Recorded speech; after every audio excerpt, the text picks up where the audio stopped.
The 12th day of June 2026, you're welcome back. It's very, very wet outside. I'm hoping it'll pick up a bit in the evening. Anyway, just while I have the moment here and the way of doing it. In the financial news is that Rio Tinto, Tomago, Tomago, Tomago, this is an aluminium smeltering plant in Australia, in New South Wales, is reportedly close to collapse. It's reportedly close to collapse. And I'll read you the bit of an article here. And this is one of the main aluminium smelters in Australia. They have a lot of aluminium. And it's very important for industry. Now, it exports an awful lot to China. I think it's 90%. Rio Tinto massive Tomago aluminium smelter plant in New South Wales is close to collapse. The facility situated in Tomago, about 13 kilometres west of Newcastle, that's in Australia, employs 1,000 workers directly, but stoppage would hit another 5,000 indirect workers across Hunter Valley. That must be where it is. If there's anyone from Australia, please contribute here. Mining giant Rio Tinto holds a 51% interest in the smelter, which produces 590,000 tonnes of aluminium each year, or about 37% of Australia's total production. Multiple reports suggest the company is in emergency talks with the government. Newswire has contacted New South Wales Energy Minister Penny Sharp, Federal Energy Minister Chris Bowen, and Australian Workers' Union for confirmation of discussions. So they're on to the government to see what they can do. The plant is close to and supplied by a coal-fired power station, which is due to close in 2028. It was providing it with all the power it needed, but they decided it was doing emissions, and so it has to close. So this is the green agenda. This is why St. Greta Thunberg sails on her yacht over to Israel and all of this, and she succeeded there now. And they're putting huge carbon taxes on the burning of fuel, and now the company's going to the government. And this is the same as Scunthorpe in England and Port Talbot. And I have prophesied this for 15 years because it's simple to count it up. Anyone with any little education can count up what the effects of increases in energy prices are. And the impact of that then, this is going to hit Chinese production because they won't have that aluminium, and it'll hit Irish and British production of windows and all the stuff that comes from aluminium, or as they call it in America, aluminum. And aluminum or aluminium can be allied with other metals to give a very strong metal. The engine blocks of many cars are made out of it, and it works very well. For example, the pistons on engines are a type of alloyed aluminium because they're much lighter, and they reciprocate up and down better because they're less dense, less weight. So anyway, this is going to impact all over. Now, this is directly due to the energy cost. Now they're trying to say, oh, it's a transition. And this is what I want my viewers to understand. There is no such thing as transition to renewable energy. There is attempts to transition to renewable energy.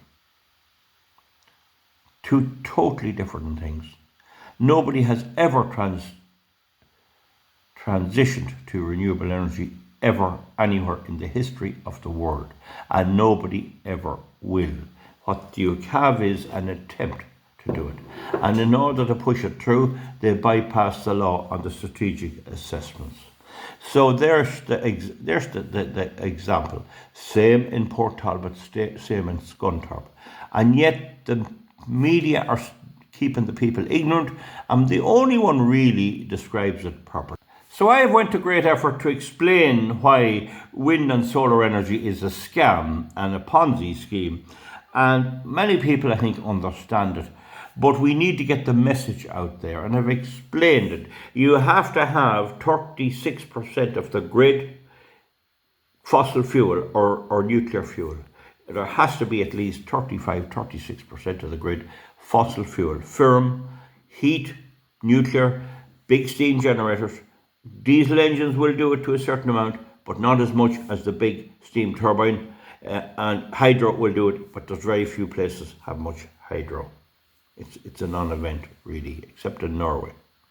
So that keeps the grid stable. I've explained the concept of frequency and frequency control and all of that. I've done all that. If you haven't seen it, it'd be well worth your while going back and get acquainted with it.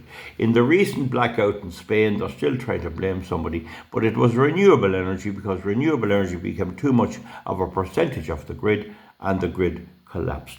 Now, in Australia, that didn't happen yet because the coal plant is still working, but they're going to close it down in 2.5 years' time. And they know then they can't go ahead because it'll all be renewables. And it's not just money, it's the fact that if you're making aluminium there, you have big sheets. It's like making glass. Steel is slightly different, but steel is rolled. Steel is tough. It has to be rolled into a flat sheet. But aluminium, in many cases, is spilled out over a bed, and it has to be kept at a certain temperature. Now, maybe there's rolled aluminium as well, but definitely it can be cast as well, but it's often rolled for sheets of it and stuff like that. And so you must not have a power cut in the middle of that. If you do, the aluminium sticks in the machine and you're gone, you're stuck. The whole thing is finished. You might be able to take out the components of it and replace them, but if you have to do that and unexpectedly, you're in big trouble. So the government of Australia and the government of Ireland and Britain is lying. They lie, and the Democrats in America lie. They talk about transitioning, because it's a nice word. It's like these boys transitioning to be women and women transitioning to be men. Everything's transition. So, but you cannot transition from all coal power and run a factory and then go over to wind and solar. I mean, the basic thing is the wind doesn't blow all the time and the sun doesn't shine all the time. But even if it did, you still have to have 36% of the grid fossil fuel or firm capacity. And so they're closing up, and that's the bottom line. And then you have the stupidity of appealing to the government for a financial bailout. And some fellow over there, he offers 2 billion. He offers 2 billion, I presume Australian dollars, I don't know what they're worth, you can tell me, must be enough Irish over there to tell us, to try and keep the plant going. Now, if you're putting a carbon tax on the generation of electricity from fuel, and it breaks the company and makes it close, and then you go to the government and they give you the money they got last year from the carbon tax to keep your plant going and burn more coal, what's the point?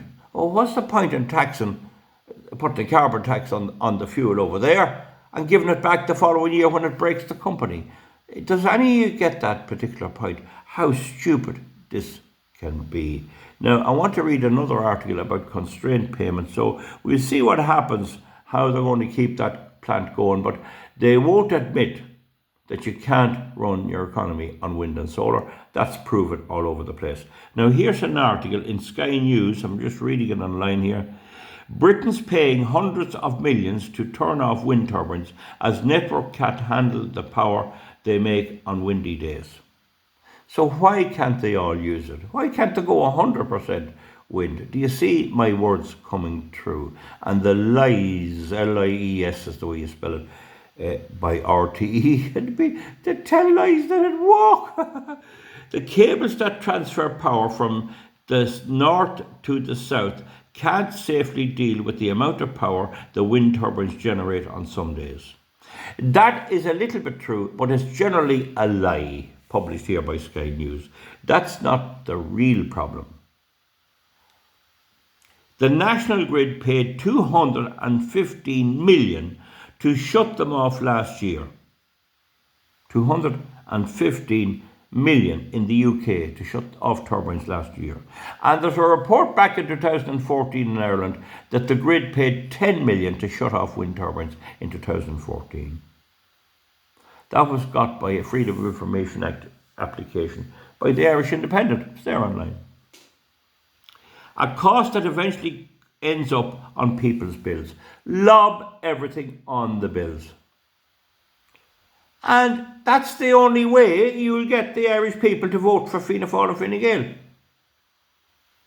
Put them out, even on the road, even on a day like that, if they're under a sheet of galvanised and somebody else had their house off them and living contented, they'd still vote Fianna Fáil and Fine Gael.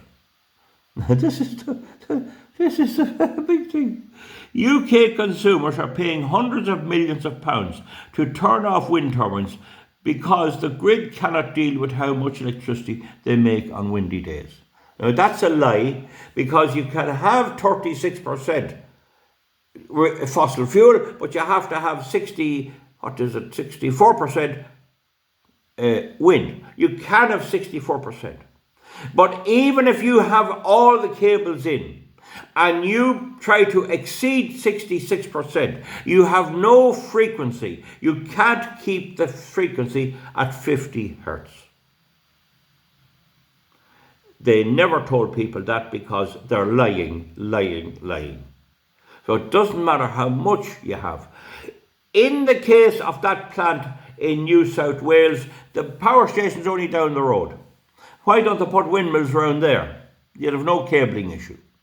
You still have to have the coal-fired plant running to provide 35% of the power. And when there's no wind, it has to provide all the power. So you need a plant capable of running everything from fossil fuel, and then it must be able to go down and let the wind in when the wind blows.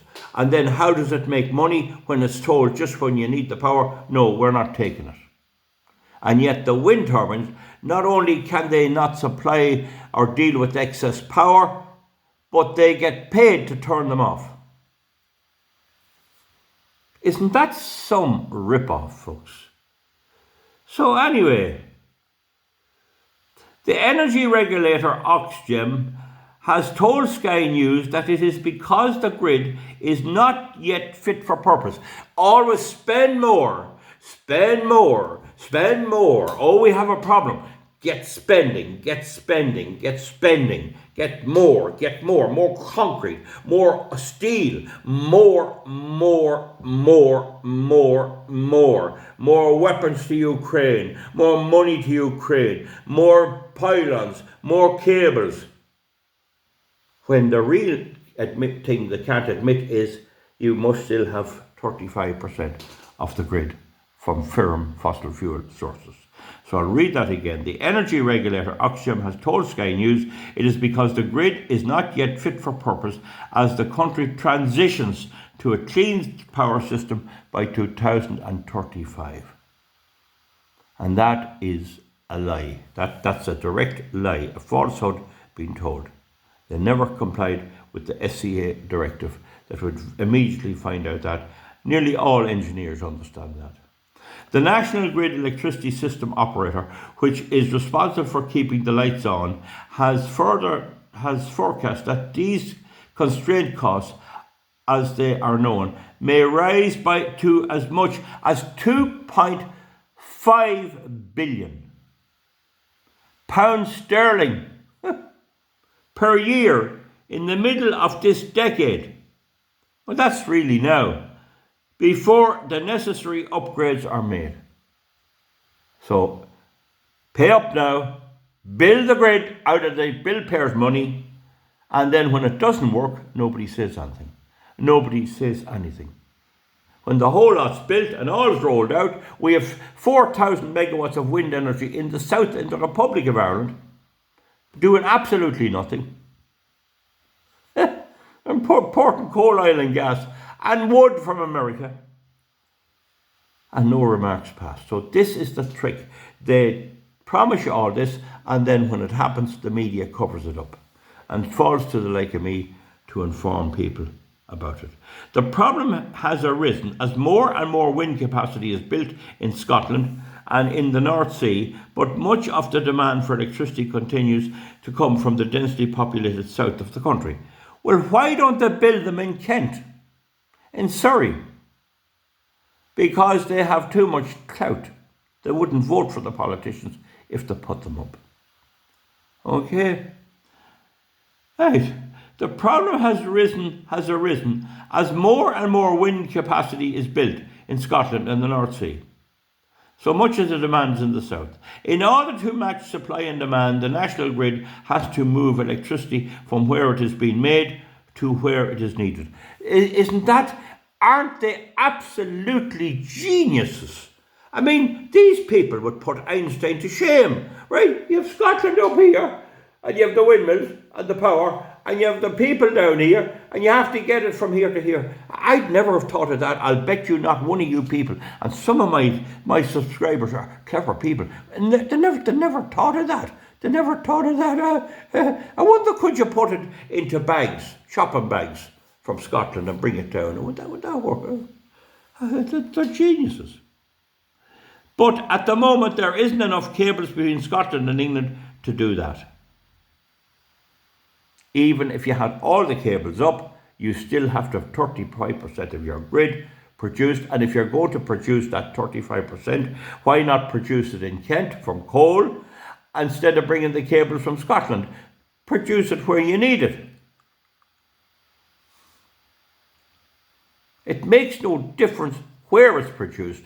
Sure, the Isle of Man is proof of that. They're burning oil like no tomorrow.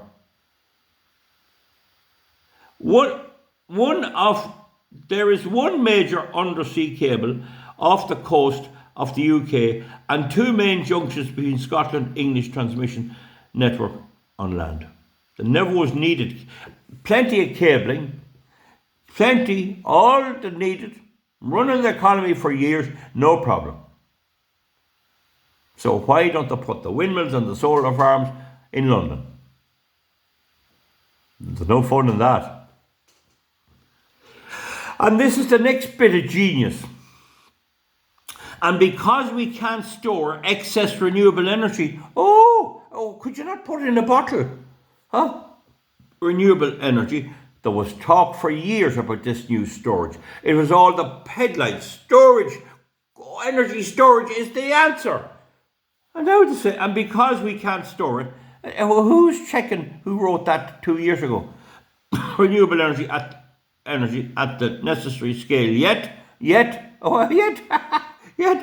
The National Grid Electricity System Operator has no option but to ask the generators to turn off their turbines. Why are they paying them? Why does the contract including money to turn them off? Why would you pay someone not to do something, not to produce it? According to analysis by energy technology company Axel Energy, using publicly available data from the electricity system balancing market platform, Elexon, in 2022, the National Grid spent £215 million paying the wind generators to turn off, reducing the total amount of generation by 6%, and a further £717 million turning on gas turbines located closer to the source to fill the gap. Now just hear me again, they're geniuses, right? 215 to the turbines to stop producing, and 717 million to turn on firm gas power. So there's my words coming to pass. And you see the proportion. Now I would say 215, what proportion would 250? Well, I'll just switch off a second.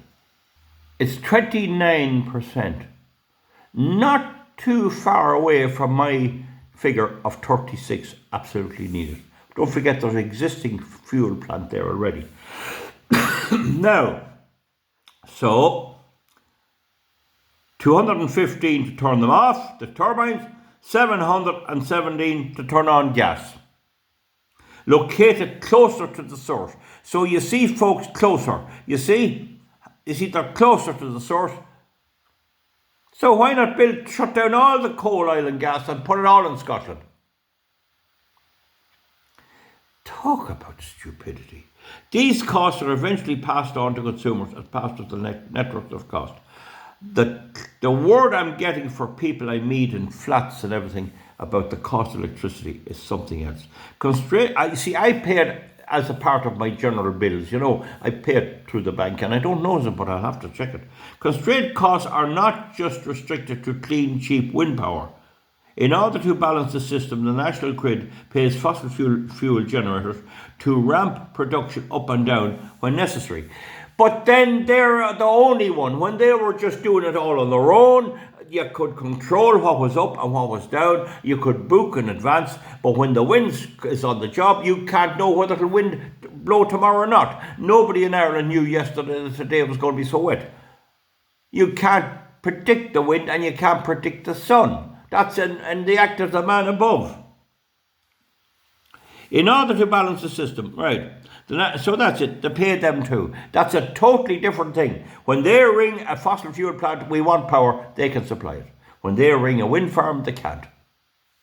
But there is particular focus on the impact of increasing levels of variable renewable generation and how that can be managed. Nobody even admitting what I'm saying is right. A huge risk. The Director of Policy for the Renewable Energy Industry. So here's the lad that makes his pension and all out of renewable energy. Anna Musket, a woman, told Sky News her members had been calling for upgrades to the grid for years. In other words, if you spend enough, we can supply. Whereas they cannot let in any more than 64%. She is now concerned the lack of transmission capacity may jeopardise the government's promise to decarbonise the generation. Baloney. They can't decarbonise it at all, except with nuclear. She said, it is a huge risk. We're wasting power instead of exporting it and using it. This is really cheap power that we're wasting. That's a lie. A lie. I can call her a lie and she can sue me if she wants.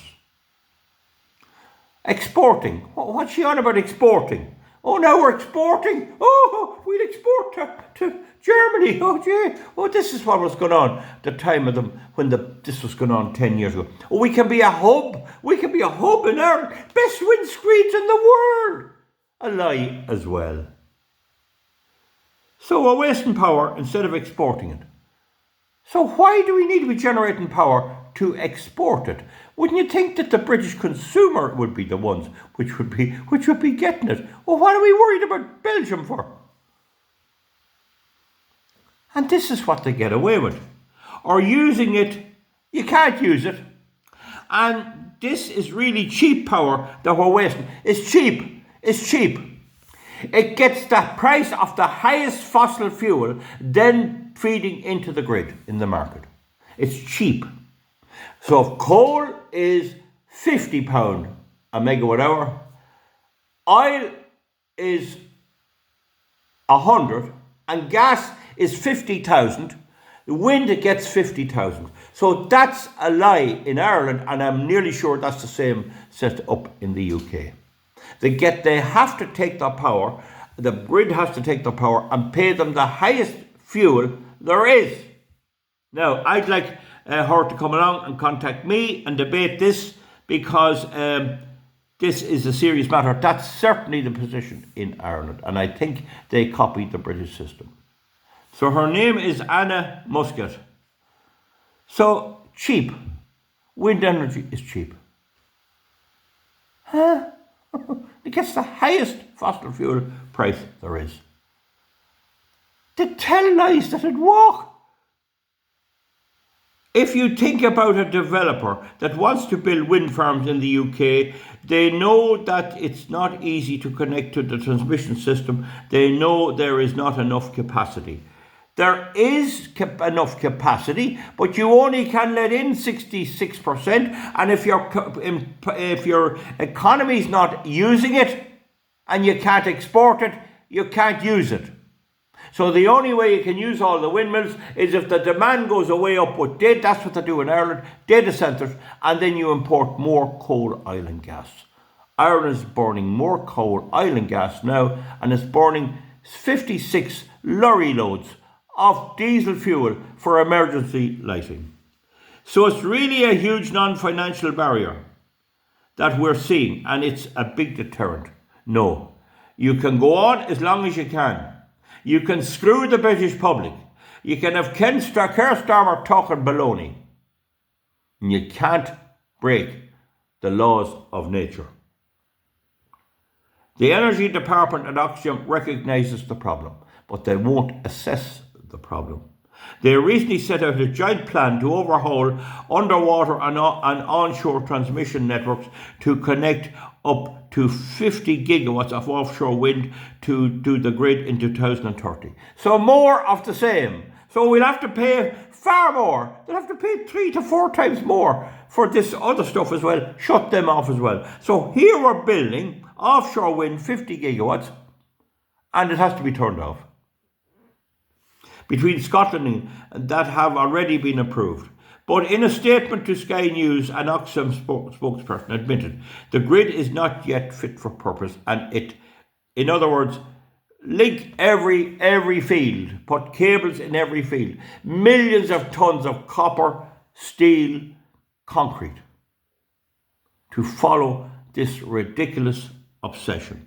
And when it's all done, you still need at least 35% coal, oil and gas, and if there comes a little bit of wind and you have the whole place covered, you'll be able to generate some, but not enough. Isn't that unbelievable? They said consumers must pay the price for any foot dragging on net zero. So consumers of electricity in Britain must pay to keep Greta Thunberg, who was once a 16-year-old dropout from school, happy.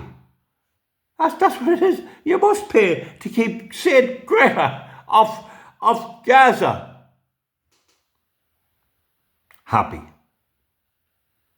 I bet you she'll put on weight. You watch her. I'd say you give her another 5 years, she'll be as fat as an old fool. Isn't that something? Our transmission and distribution networks are not fit for purpose, is getting secure, affordable, cleaner electricity to every part of the country.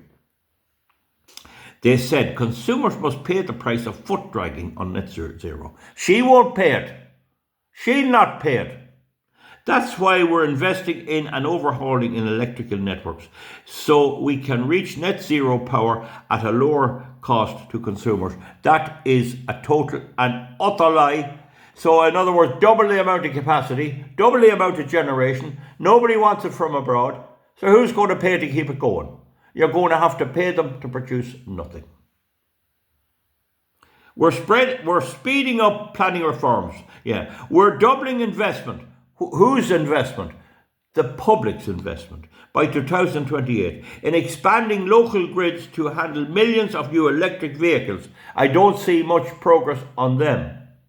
And heat pumps, I've said they're a scam. They're just electric central heating. Plus improving energy security by increasing electricity storage. Now she says she can store it, whereas up above they said in the article you can't store it. You can store it in one paragraph, but you can't store it in the other paragraph. Stripping out network congestion and stronger connections with other countries. What's other countries to do with it? Surely Britain, with nearly 60 million people, should look after its own. The National Grid, ESO, has set out plans for a 50 billion holistic, H-O-L-I-S-T-I-C. Holistic. That's some word. Holistic. That'll go on well about the slums of Manchester. Network design that would connect more wind power to the grid by 2030. More and more and more. Hadn't Joe Dolan a song? More and more and more. But it also has to manage congestion on the grid using infrastructure that exists and is already working on schemes to reduce costs around transmission bottlenecks between Scotland and England. In a statement, they told Sky News, as Great Britain's electricity system operator, we operate a system of the most cost-effective way for the consumer, keeping capital costs as low as possible. Like many system operators across the world, we make constraint payments when it is more economical to temporarily reduce wind output, for example, than build expensive new infrastructure. Now, after that, I can't convince you anymore on 30 minutes, my word. They are some crowd. They are some crowd of liars. And the cost of electricity got up more and more and more and more. Build more and more. Build it forever.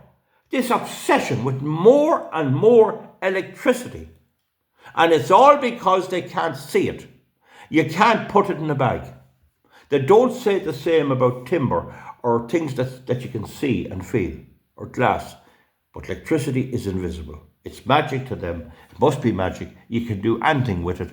And these fools are given these jobs, and I don't know, have they any engineering education at all? Ireland has experienced a lot of blackouts, if you want to post here on there. I hope that's a help to newcomers there. It is so mad, mad, mad to keep digging the hole you're already in. But sure, with that cursed armour, you wouldn't expect much anyway. We'll see you back, folks. Thank you.